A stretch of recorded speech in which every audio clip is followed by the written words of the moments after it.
High, আসসালামু আলাইকুম। কি অবস্থা সবার? সবাই কেমন আছেন? তো যে ফলটা দেখতে পাচ্ছেন না, এই ফলটার নাম হচ্ছে বিলম্ব।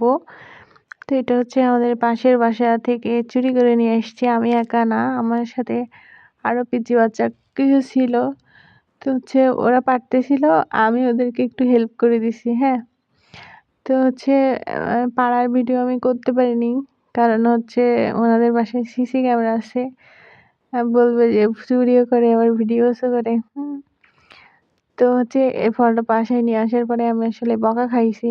কারণ এইটা আর যে কামরাঙা যে ফলটা আছে না, এই ২ টা ফল নাকি কিডনির জন্য অনেক ক্ষতিকর। তো নিয়ে যখন আসছি তখন তো এটা ফেলে দিব না। আর এটা হচ্ছে টক স্বাদের। তো টক কি কখনো ফেলে দেয়া যায় নাকি? তো বাসায় নিয়ে আসার পরে আমি হচ্ছে লবণ দিয়ে ৩ টা ৪ টা খেয়ে ফেলেছি। তো এখন আবার এগুলোকে হচ্ছে মরিচ, লবণ এগুলো দিয়ে মাখাবো। তো আপনাদেরকে এখন দেখাবো, হ্যাঁ? তো ১ম এই মরিচগুলো কেটে নিলাম, পরে বিলম্বগুলো কেটে নিলাম। এখন এর ভিতরে লবণ দিয়ে দিলাম। আর এটা হচ্ছে জিরার গুঁড়া। আর এটা হচ্ছে সরিষার তেল।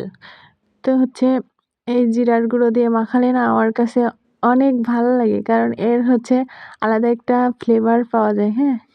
তো আমি জানি না কারা জিরার গুঁড়া দিয়ে খাইতে পছন্দ করে। তো এখন মাখানো শেষ হয়ে গেছে। তা আমি এখন টেস্ট করে দেখতেছি যে কেমন লেগেছে। তো অনেক জোশ লেগেছে আমার কাছে। এটা যেহেতু আমি নিজে আজকে মাখাইছি, তো ভালো না লাগলে আমার বলতে হবে যে খুব ভালো লেগেছে। সবাই ভালো থাকেন। আল্লাহ হাফেজ।